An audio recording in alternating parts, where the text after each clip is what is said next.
ভারতবর্ষ জিন্দাবাদ। ভারতের হিন্দু মুসলিম ঐক্য জিন্দাবাদ। বাবা সাহেব আম্বেদকরের সংবিধান জিন্দাবাদ। এই বিভাজনকারী সৃষ্টিকারী মহিপুর রঞ্জন নিপাত যাক। এই পশ্চিমবঙ্গের কাজী নজরুল ইসলামের সম্প্রীতির মাটিতে যারা বিভাজন সৃষ্টি করতে চাচ্ছে, রিপাবলিক বাংলা নিপাত যাক। এই এদের কালো হাত ভেঙে দাও, গুড়িয়ে দাও। এই মহিপুর রঞ্জন নিপাত যাক। এই সম্প্রীতির মাটিকে যারা বিভাজন সৃষ্টি করার চেষ্টা করছে, মহিপুর রঞ্জনের মতো কুলাঙ্গার দূর দূর দূর দূর হটো। ভারতবর্ষ জিন্দাবাদ, হিন্দুস্তান জিন্দাবাদ। রিপাবলিক বাংলার বিরুদ্ধে যে এফআইআর করলেন, এ বিষয়ে আমরা একটাই বার্তা দিতে যাচ্ছি, আমরা শান্তিকামী মানুষ, সম্প্রীতিকামী মানুষ। আমরা চাই না এই সম্প্রীতির বাংলায়, এই সম্প্রীতির ঐক্যবদ্ধতার মাটিতে কোনো রকম বিভাজন কেউ সৃষ্টি করুক, এটা আমরা চাই না। তাই আমরা বসিরহাট সাধারণ নাগরিকদের পক্ষ থেকে আমরা আজকে বড়বাবুর কাছে বসিরহাট থানায় হেড অফ দ্য ডিপার্টমেন্ট যিনি আছেন তার কাছে আমরা এফআইআর দায়ের করেছি যে দিনের পরে দিন রিপাবলিক বাংলা পশ্চিমবঙ্গের একটা নিউজ এবং তার একটা নির্দিষ্ট ব্যক্তি মহিপুর রঞ্জন ঘোষ দিনের পরে দিন যে বিদ্বেষমূলক যে বাতাবরণ সৃষ্টি করছে, যে শান্তিকামী মানুষদেরকে অশান্তির দিকে যে ধাবিত করার চেষ্টা করছে, তার বিরুদ্ধে আমরা প্রতিবাদ জানাতে এফআইআর করলাম। বড়বাবু সেটা সাদরে গ্রহণ করলেন, তাকে ধন্যবাদ। এবং আমরা এই দাবি করেছি যে যারা দেশকে বিভাজন করার চেষ্টা করছেন, যারা দেশের মাটিকে কলঙ্কিত করার চেষ্টা করছেন, কাজী নজরুল ইসলামের বাংলাকে, রবি ঠাকুরের বাংলাকে যারা কলঙ্কিত করার চেষ্টা করছে, বিভাজনের এই মাটিতে চেষ্টা করছে, তাদেরকে অবিলম্বে শাস্তির আওতায় এনে তাদেরকে যথাযথ শাস্তি দিতে হবে। আর এটাও আমাদের প্রশ্ন, এরকম বিদ্বেষমূলক বক্তব্য দেওয়ার পরে সেই মানুষটা খোলা আকাশের নিচে কিভাবে নির্বিঘ্নে বিচরণ করতে পারে, কিভাবে এখনও পর্যন্ত জেলের বাইরে সে আছে, দিনের পরে দিন একটার পরে একটা তিনি বিদ্বেষমূলক বাতাবরণ ছড়িয়ে যাচ্ছে। সাধারণ মানুষ, তারা শান্তিকামী মানুষ, হিন্দু মুসলমান জাতি ধর্ম বর্ণ নির্বিশেষে, কিন্তু এই মানুষদেরকে মিসগাইড করার জন্য, মিস ইউজ করার জন্য তারা কোনো রকমভাবে কাউকে দালালি করে চেষ্টা করছে একটা বিভাজন সৃষ্টি করা। সেই জন্য আমরা তার দাবি জানিয়েছি এবং আগামী দিনে যেন এরকম কোনো রকম বিদ্বেষমূলক কথা না বলা, সৎসাহস না পায়, এই দাবি আমরা থানায় আজকে এফআইআরের মাধ্যমে জানিয়েছি। আর এই দিক থেকে আমরা যে দেখতে পেলাম শুভেন্দু অধিকারী পাকিস্তানের পতাকা পোড়াইয়ে দিচ্ছে, এই বিষয়ে কি বলবেন? বড় হাস্যকর বিষয়, এটা ভাবনার বিষয়। ভালো করে আপনার সুবুদ্ধি সম্পূর্ণ মানুষ ভালো করে ভাববেন যে ভারতে সচরাচর আমরা একটা দুটো পাকিস্তানের পতাকা দেখতে পাই না, কিন্তু বিরোধী দলনেতা তিনি 26টা পাকিস্তানের পতাকা কোথা থেকে পেল? এর ইনভেস্টিগেশন অবশ্যই দরকার। কোথা থেকে শুভেন্দু অধিকারী 26টা পাকিস্তানের পতাকা পেল, কোথা থেকে এলো? তানার কি ভিতরে কোনো আতাত আছে কি? এ প্রশ্ন আমরা তুলছি, কারণ 26টা পাকিস্তানের পতাকা। আর সবচেয়ে বড় দুর্ভাগ্যের বিষয় যে ঝন্টু শেখের বাড়িতে আসার সময় হলো না।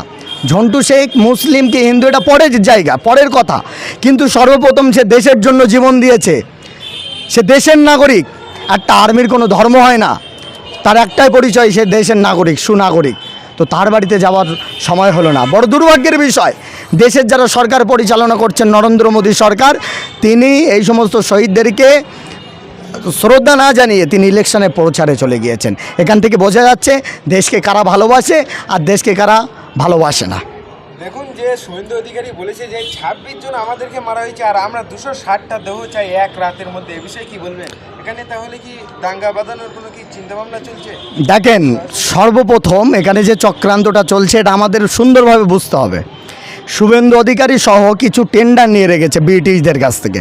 এরা চাচ্ছে এই বিভাজনের কথা বলবে, আর তার প্রতি উত্তর দিতে গেলে আমাদের মুখ থেকে একটা বিভাজনের কথা বেরিয়ে যাবে, অসম্প্রীতি, আপনার দেশের সংবিধানের বিরুদ্ধে একটা কথা চলে যাবে, সঙ্গে সঙ্গে আমরা সাধারণ মানুষ, আমাদের মতো মানুষরা ক্ষতিগ্রস্ত হবে।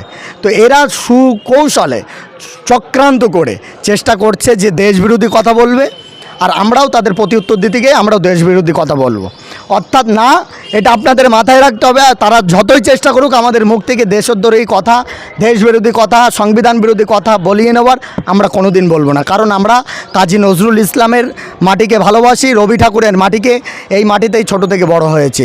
অর্থাৎ শুভেন্দু অধিকারী এই যে কথা বলেছেন, অনতিবিলম্বে আমরা এই আবেদন করছি আপনাদের মিডিয়ার দ্বারাই, আপনার আলামিন লাইভের দ্বারাই, যে একে শাস্তির আওতায় এনে যথাযথ সাজা দেওয়া হোক, যেন দ্বিতীয়বার নেক্সট টাইমে কোনো এই বঙ্গের সন্তান কেন ভারতের কোনো মায়ের সন্তান যেন এই কথাটা বলার সাহস না পায়। আর শুভেন্দু অধিকারী বলছে যে 26 জনকে মারা হয়েছে, 26 জনই হিন্দু দেখে দেখে মারা হয়েছে, এ বিষয়ে কি বলবেন?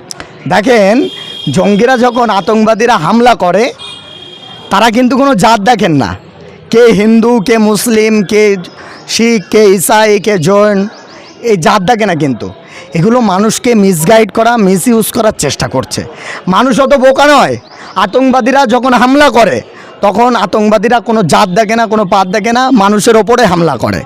অর্থাৎ যদি হিন্দুদের ওপর স্পেসিফিক কোনো হিন্দু ভাইয়ের ওপর যদি হামলা হয়ে থাকে, আমরা সর্বপ্রথম প্রশ্ন করব দেশের কেন্দ্রীয় সরকার, স্বরাষ্ট্রমন্ত্রী, গৃহমন্ত্রী অমিত শাহের কাছে, যে হিন্দুদের সরকার যেখানে পরিচালনা হচ্ছে সেখানে হিন্দুরা কেন স্পেসিফিক হিন্দুদের বেশি জীবন গেল, এটা সর্বপ্রথম আমরা প্রশ্ন করছি। তাই বলবো, এই নিরাপত্তা, যারা দেশের নিরাপত্তা দিতে আপনারা অক্ষম, তাদেরকে বলবো নিরাপত্তা যাতে সুনিশ্চিত করা যায়। কোনো হিন্দু মায়ের কোল যাতে খালি না হয়, কোনো মুসলিম মায়ের কোল যেন, এক কথায় ভারতীয় মায়ের কোল যেন খালি না হয়, সেই জন্য আপনাদেরকে বলবো কোনো দালালি নয়, কোনো চাটুকারিতা নয়, আপনার দেশের নাগরিকদের নিরাপত্তা দেওয়ার যে দায়িত্ব, আপনার রেসপন্সিবিলিটি ঘাড়ে নিয়েছেন, সে দায়িত্ব আপনারা পালন করুন। আমরা সমস্তভাবে আপনাদের সহযোগিতা করব, দেশবাসী হিসেবে আপনাদের পাশে আমরা আছি। আজ এই সাধারণ মানুষের জন্য কি বার্তা দেবেন?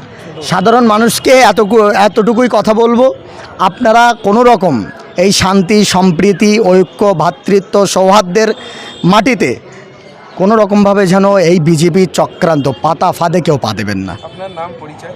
আমার নাম হলো আরিফ বিল্লাহ।